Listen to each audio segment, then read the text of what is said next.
এতক্ষণ অপেক্ষা করতে হয়েছে তার জন্য মোটেই দুঃখিত নই, কেননা যাদের বাড়িতে দেখেছিলেন তারা আমাকে বেগুনি এবং চা খাইয়ে ঠান্ডা করে। আপনারা অত্যন্ত পরিচিত গান, পরিচিত আপনাদের। আমি কমিক ক্যারিকে যে মাইকে দেখুন, ঘন ঘন করছে, শার্পনেস আনে কে মাইকে শার্পনেস আনে, এটা ভম ভম করছে। হ্যাঁ, এইটা একটু কমান। হ্যাঁ, হ্যালো হ্যালো, হ্যাঁ ঠিক আছে, এইটা ঠিক আছে, থ্যাংক ইউ।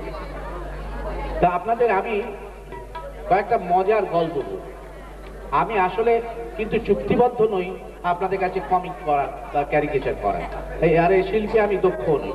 আমি মজাদার গল্প বলতে পারি, তাই দু একটা গল্প বলে আপনাদের কাছ থেকে বিদায় নেব, আপনারা কিছু মনে করবেন না। আমি যখন ক্লাস 6, আসতেই আছে, কেউ চিন্তা করবে। আমি যখন ক্লাস 6-এ পড়ি, তখন আমার এক বন্ধু ক্লাস 9-এ পড়তো, নাম হরিদাস। তা আমি 6 থেকে 7-এ উঠলাম, হরিদাস 9-এই রয়ে গেল। আমি 7 থেকে 8-এ উঠলাম, হরিদাস 9-এ রয়ে গেল। আমি 8 থেকে 9-এ উঠলাম, হরিদাস 9-এই রয়ে গেছে, পাস করছে। তাই বললাম, হরিদাস দা, বলে দাদা বলো না, এখন এক ক্লাসে পড়ি, এখন আমরা বন্ধু। তাহলে ঠিক আছে হরিদাস বাবু, আপনি লেখাপড়া করেন না কেন?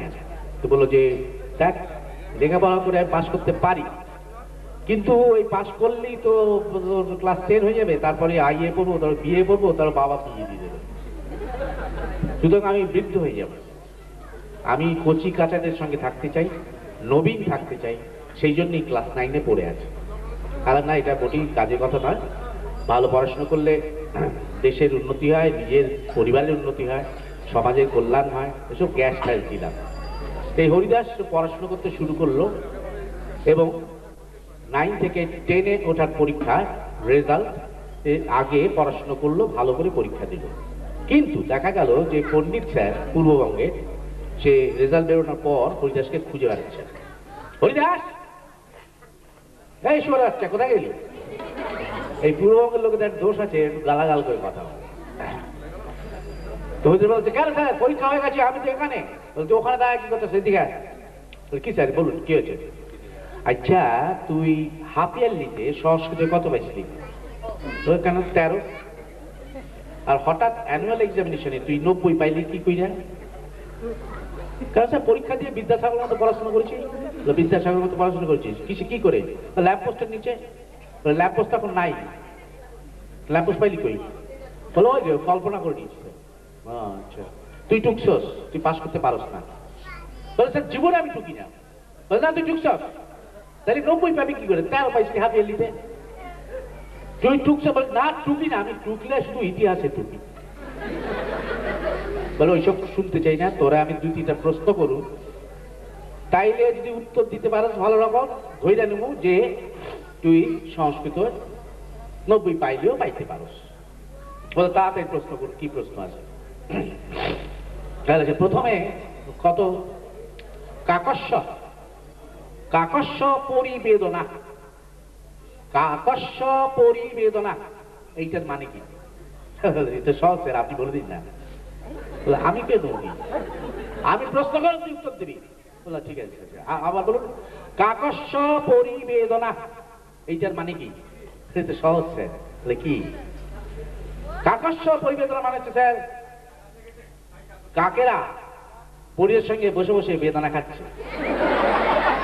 বাবা সুন্দর উত্তর দিস, তোর লাগে মিলামেশা করলে আমি সংস্কৃত ভুলে যাবো গিয়া। আচ্ছা, আরেকটা প্রশ্ন উত্তর দিত, ন দেবায় ন দেবায় ন ধর্মায়, এইটার মানে কি?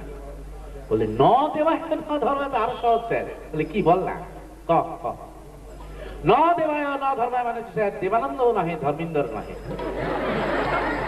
না রে সুয়ার, আমি তো সংস্কৃত সত্যি ভুলে গেলাম কি। আচ্ছা, তোর একটা সাধারণ জ্ঞানের প্রশ্ন জিজ্ঞেস করি। আচ্ছা, কত পশ্চিম বাংলায়, ভারতবর্ষের মধ্যে পশ্চিম বাংলায় সবচেয়ে বড় দ্বীপ কোনটা?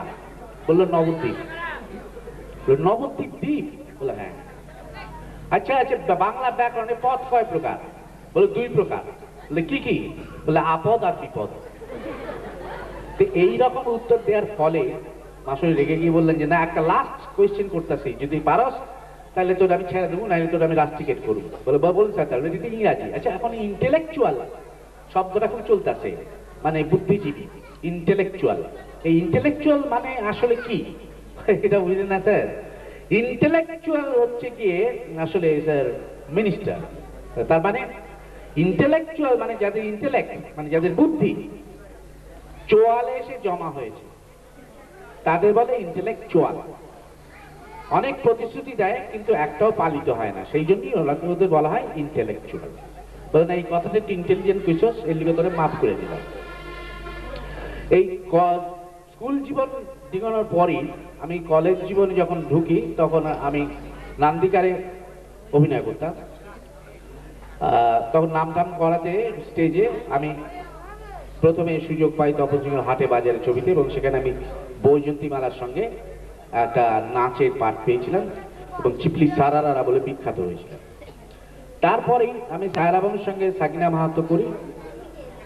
কিন্তু সাকিনা মাহাতো করার সময় সায়রা বানু একটু মুশকিল, অত্যন্ত সুন্দরী ছিলেন, যারা দেখেছেন আগে বা এখন যারা টিভিতে দেখেন। তো এসেই জিজ্ঞেস করলেন কলকাতায় সাকিনা মাহাতোর সময় যে আচ্ছা, আমার বিপরীতে আমার স্বামীর ভূমিকায় কে অভিনয় করছে? সৌমিত্র চট্টোপাধ্যায়? বললেন না। তাহলে কি শুভেন্দু? বললেন না। সমীর ভঞ্জ? বললেন না। তবে কে? উত্তম কুমার। বলতেন তোমার স্বামীর ভূমিকায়, তপসেনা বলছেন যে তোমার স্বামীর ভূমিকায় অভিনয় করছে চিন্ময়, ওই সুন্দর ছেলেটি। আমি তো খুব রোগা আমাশায় বুঝছি। তা আমায় দেখে সায়রা বানু বললেন যে ইয়ে মেরা হাজব্যান্ড হোগা, বলে অজ্ঞান হয়ে গেলেন। হায় আল্লাহ বলে অজ্ঞান হয়ে গেলেন। তো চোখের জলে ঝাপটা ফাপটা দেওয়া হলো। আমি একটু অপমানিত বোধ করলাম এবং আমি প্রমাণ করতে চেষ্টা করলাম যে চেহারাটা আসলে সুন্দর হয় তার গুণে, চেহারায় নয়। সুতরাং আমি মন দিয়ে পাঠটা পড়তে লাগলাম এবং প্রথম দিনের শুটিং এ একটা লম্বা চওড়া সিনে একটা বদ স্বামীর ভূমিকায় অভিনয় করেছিলাম। সেখানে প্রায় 250 ফিট, অনেকটা বড় সিন আমি অভিনয় করি। সেখানে সায়রা বানুকে পেটানো আছে, হ্যান ত্যান, তাই ওই বেরিয়া হ্যান ত্যান কোথাকার ভূত ফেত নিয়ে এসেছি সেই ঘরের মধ্যে, বেরিয়া আমি বাজে ভিলেনের চরিত্র করেছিলাম। তো এইটা করার সময় যে অভিনয় করা উচিত সেটা আমি করতে পেরেছিলাম বলে তপনদা আমার বললেন যে ভেরি গুড, খুব সুন্দর হয়েছে অভিনয়টা। সায়রাজিও তখন বেরিয়ে এসে, আমি তখন জীবনে পাউডার মাখি না, পাউডার মেখেছিলাম, দাঁড়িয়েছিলাম স্টুডিওর লনে। সায়রা বানু বেরিয়ে এসে বললেন, high Chinu, you R handsome, তোমার দেখতে খুব সুন্দর, তোমাকে দেখতে খুব সুন্দর। সেদিন আমি অজ্ঞান হয়েছিলাম। সে স্বাভাবিক। এই ধরনের টুকরো টুকরো মজার ঘটনা আমার জীবনে ঘটেছে। কিন্তু আপনারা সপ্তপদী দেখেছেন নিশ্চয়ই। সপ্তপদী একটা গান আছে সুন্দর, এই পথ যদি না শেষ হয় তবে কেমন হতো তুমি বলো তো।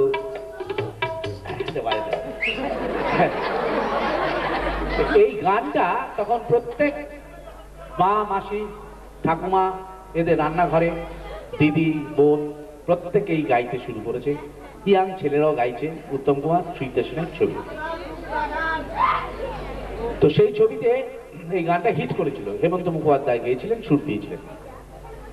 এই পথ যদি না শেষ হয় তবে কেমন হতো তুমি বললো তো, তুমি বললো না, না তুমি বলো, না না তুমি বলো, না এটা ন্যাকামি ছিল। হ্যাঁ, এটা এত হিট হয়েছিল যে আমি ওপরে উঠছি আমাদের রান্নাঘরে, আমি দেখলাম আমার ঠাকুমা লাউয়ের ঘন্ট ওই ঠং ঠং আওয়াজ করতে করতে গাইছে। আমরা ইস্ট বেঙ্গলের লোক। এই পথ যদি না শেষ হয় তবে কেমন হইত তুমি কত। আমি এই ঠাকুমা কি হচ্ছে কি, কত কি বললো তো, না না না কত। আপনার না, গানটা হচ্ছে এই পথ যদি না শেষ হয় তবে কেমন হতো তুমি বলো তো। না না না, সুন্দর গাইছে পোলাটা, খুব। কি নাম জানেন না? উত্তম কুমার। আর হচ্ছে ওর পিছনের যে চুলটা এরকম কাট বলে ইউ কাট, ওটা উত্তম কুমার কাট করে। পোলাটা খুব সুন্দর। আর কি সুন্দর মাইয়াটা, পিছনে মোটর বাইকে বসে আছে। আচ্ছা, ওরা যে গান গাইতেছিল, এই পথ যদি না শেষ হয় তবে কেমন হইতো তুমি কত? এই গানটা যেন জীবনে শেষ না হয়, ওরা যেন ওই বাইসাইকেল কইরা বাংলার চলচ্চিত্রে বাঁচাইয়া রাখে। তাই এখন ভাবি যে সেই বুড়ি কি দূরদর্শন ছিল, সেই সময় বলতে পেরেছিলেন যে এই উত্তম কুমারী শেষ নায়ক, যে বাংলার চলচ্চিত্রকে এখনো উজ্জীবিত করে রেখেছে টিভি মারফত এবং কিছু কিছু পুরনো ছবি মারফত। আপনাদের সময় আমি আর বেশি নেব না। আপনারা বাচ্চারা অন্তত নিশ্চয়ই চার মূর্তির টেনিদার কথা একটু মনে আছে। চার মূর্তির একটা সুন্দর দেশাত্মবোধক গান আছে, মান্নাদার গাওয়া।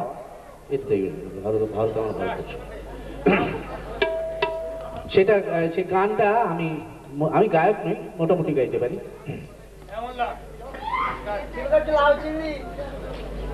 ভারত আমার ভারতবর্ষ, স্বদেশ আমার স্বপ্ন গো, তোমাকে আমরা লোভিয়া জন ধন্য হয়েছি ধন্য গো। কিরীট ধারিণী তুষার শৃঙ্গে সবুজে সাজানো তোমার দেশ, তোমার উপমা তুমি তোমার উপমা তুমি তোমার রূপে নাহি কোষে। রবীন্দ্রনাথ বিবেকানন্দ বীর সুভাষে মহান দেশ, তোমাকে আমরা লোভিয়া জন ধন্য হয়েছি ধন্য।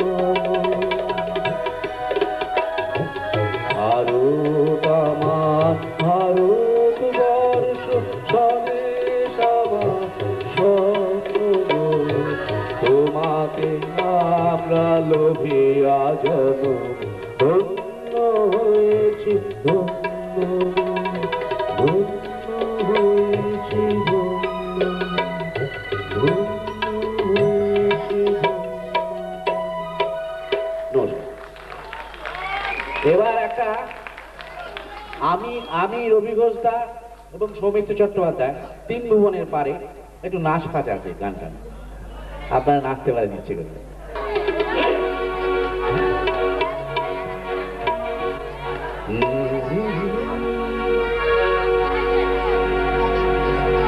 জীবনে কি পাবো না ভুলেছি সে ভাবনা, জীবনে কি পাবো না ভুলেছি সে ভাবনা, সামনে যা দেখি জানি না সে কি আসল না বলছো না। জীবনে কি পাবো না ভুলেছি সে ভাবনা, সামনে যা দেখি জানি না সে কি আসল না বলছো না।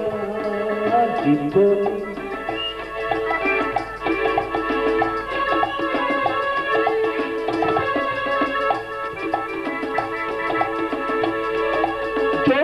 সব ছাড়িয়ে তুমি হাত বাড়িয়ে হারাবার খুশিতে চাই শুধু হারিয়ে, যেতে যেতে যদি যা একটু দাঁড়াও না, সামনে যা দেখি জানি না সে কি আসল না বলছো না।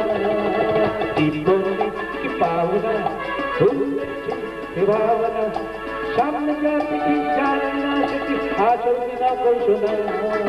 জীবনে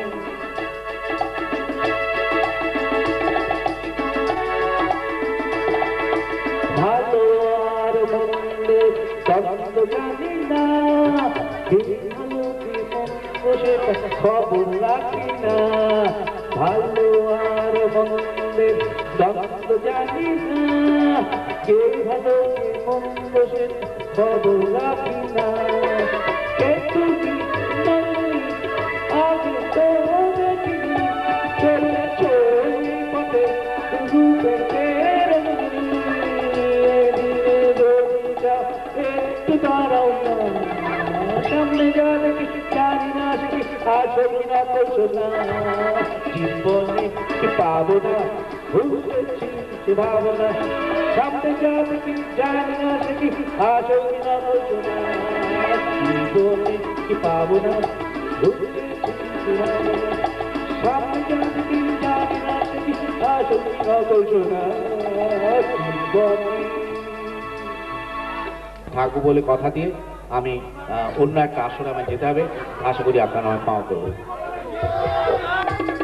না না না না এক হাতে তালি বাজে না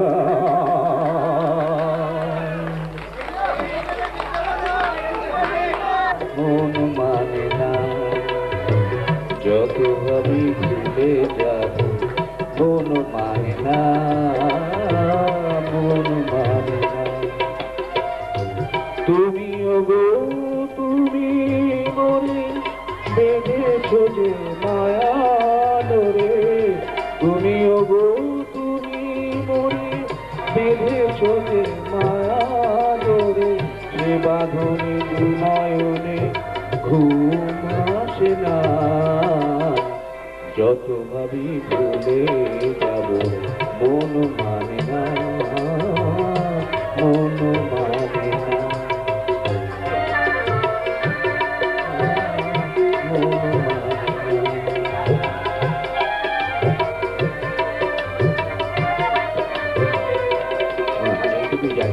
এই গানটা এখানে শেষ করুন এটুকু জানি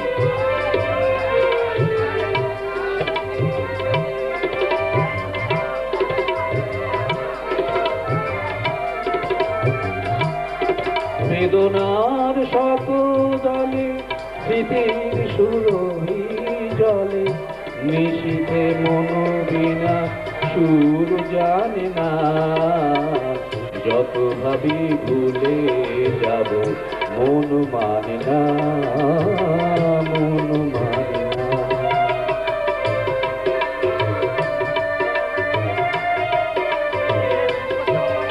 আজ তুমি নেই সাথে ভুলে থাকা ছলো নাতে মনে মনে ভাবি শুধু তোমারই কথা পাওয়া না পাওয়ার মাঝে অচেনার সুর বাজে সুরভিত বিরহে মর্ম ব্যথা তুমি তুমি মরে বেঁধেছো যে মায়া ডোরে তুমি গো তুমি মরে বেঁধেছো যে মায়া ডোরে সে বাঁধনে দু নয়নে ঘুম আসে না যত ভাবি ভুলে যাব মন মানে না মন মানে না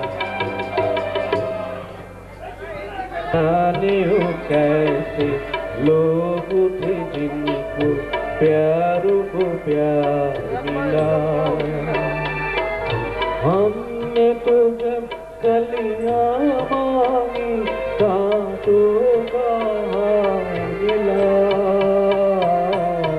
जाने हो कैसे लोग थे जिनके प्यारों को प्यार मिला खुशियों की मंजिलों तो गम की गर्द मिली चाहत के नगमे चाहे तो आहे सर्द मिली दिल के कुछ बुत ना कर है जो गम खार मिला हमने तो जब कलियां मांगे कांटों का मिला जाने हो कैसे लोग थे जिनके प्यारों को प्यार मिला बिछड़ गया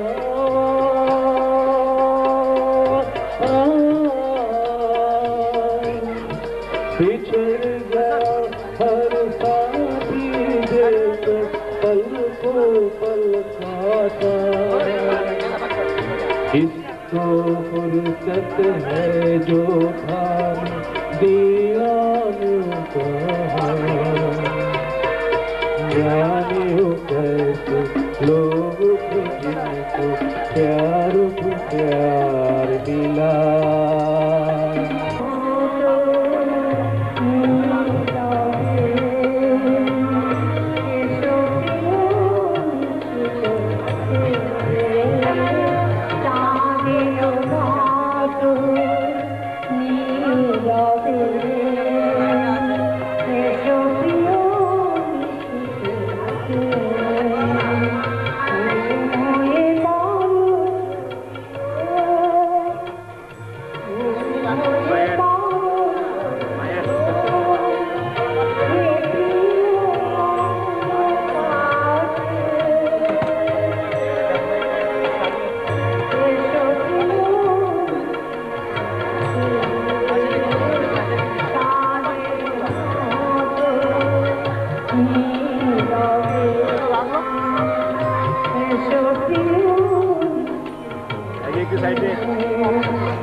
কোন পাখিতে এমন করে কেউ কি জন থাকে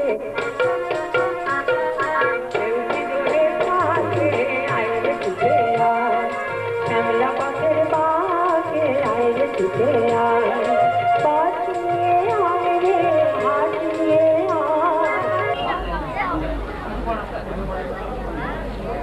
থাকো আলো করে এসো মালতী বসো ঘরে আমারে ঘরে থাকো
সাথে চলো কোথাও চলে যাই ওই আকাশটাকে শুধু চোখে রেখে মনটাকে কোথাও হারাই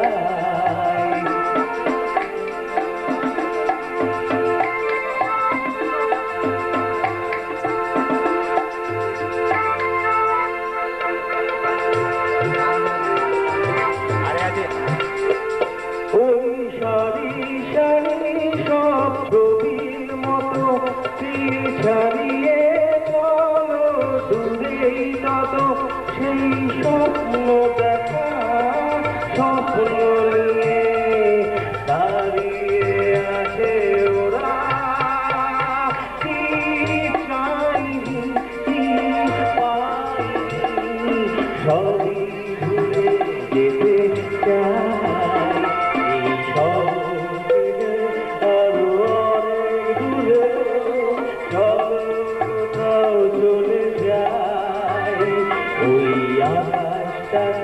শুধু চোখে রেখে মনটাকে কোথাও হারাই কি চাই কি পাই সবই ভুলে যেতে চাই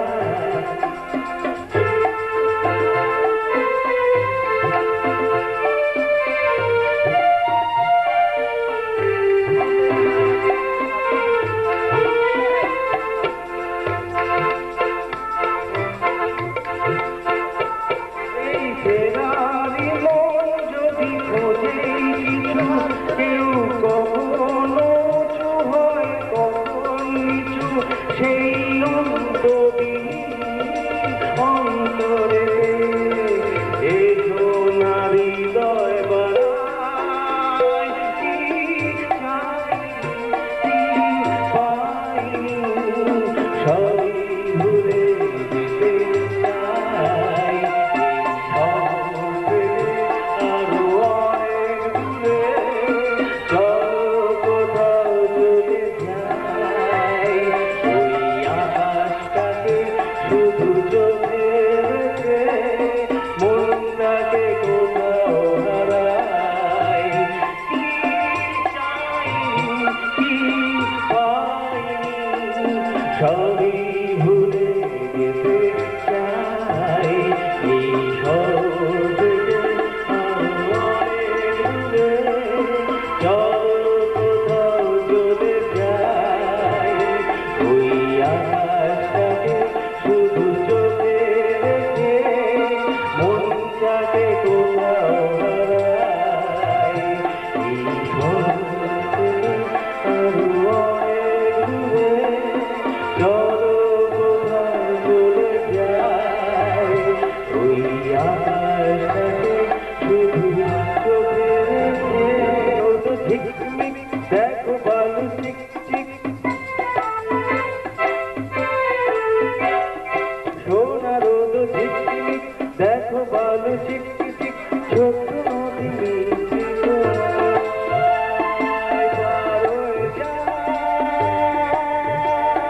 চলো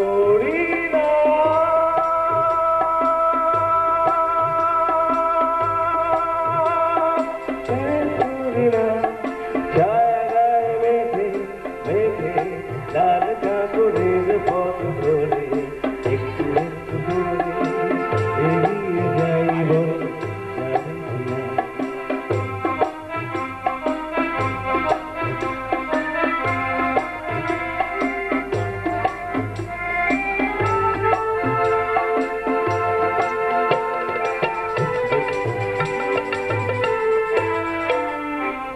যেখানে কৃষ্ণ চূড়া লাগে না সেখানে বন্ধু হবে কিছু সকাল যেখানে কৃষ্ণ চূড়া লাগে না সেখানে বন্ধু হবে কিছু সকাল আরো দূরে চলো না হেঁটে আসি চলো না পাশাপাশি সোনা রোদ ঝিকমিক দেখো বালু চিক চিক সোনা রোদ ঝিকমিক দেখো বালু চিক চিক রোদ ঝিকমিক দেখো বলো চিক চিক ছোট রোদ পার হয়ে যায় চলো রিনা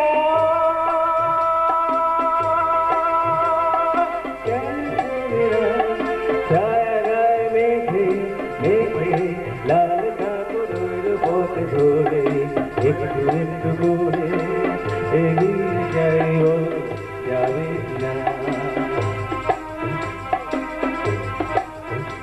চলো রিনা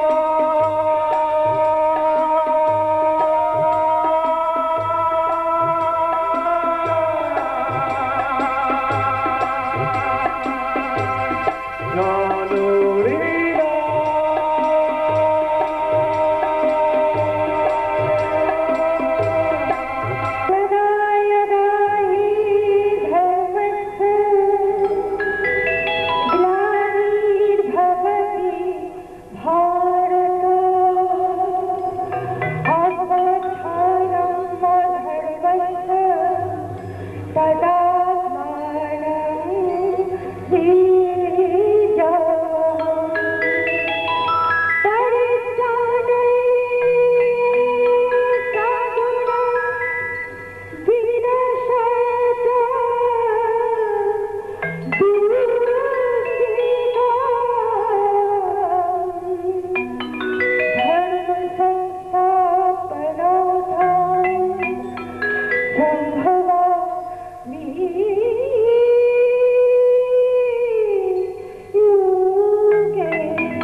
নমস্কার, আমি সন্ধ্যাতে কিছু স্মরণীয় গান গাই।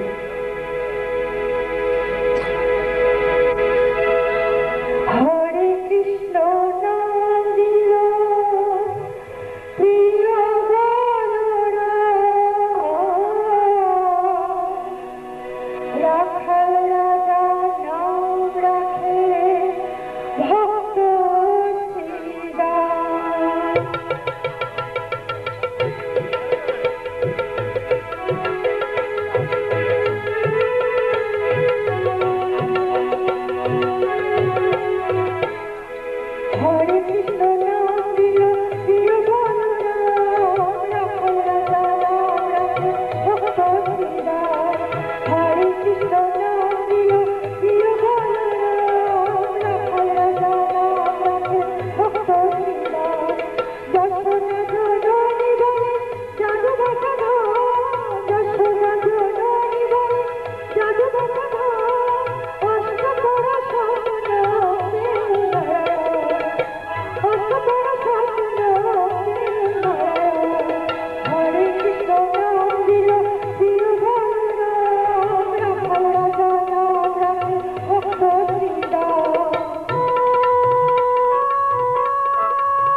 ফোঁড়া শেষ হওয়া পর্যন্ত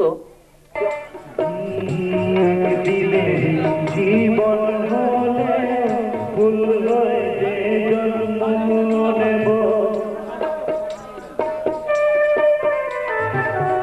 একদিনে জীবন হলে ফুল হয়ে যে জন্ম নেব গোমরা খাবে মধু আমার গোমরা খাবে গোমরা খাবে মধু আমার বাতাসে যে গন্ধ দেব